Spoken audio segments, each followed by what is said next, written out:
ব্যবসায়ী সংগঠন ভেদে অর্থায়নের উপযুক্ত উৎসসমূহ: এক মালিকানা ব্যবসায় সঞ্চয়, অংশীদারি ব্যবসায় সঞ্চয়, অবন্টিত মুনাফা। এক মালিকানা, অংশীদারি, private limited company, public limited company সবগুলোতেই। জমাতিরিক্ত উত্তোলন, এটা তো প্রায় একই। এক মালিকানা, অংশীদারি, প্রাইভেট, পাবলিক সবগুলোর জন্য। স্বল্পমেয়াদী ঋণ, স্বল্পমেয়াদী ঋণও সবগুলা ব্যবসার জন্য অর্থসংস্থানের উপযুক্ত উৎস। লিজিং, লিজিংও স্বল্পমেয়াদী ঋণের মতোই সবগুলোর জন্য।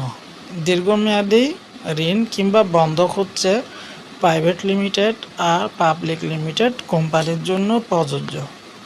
শেয়ার ইস্যু, শেয়ারটা হচ্ছে দীর্ঘমেয়াদী ঋণ এবং বন্ধকের মতো।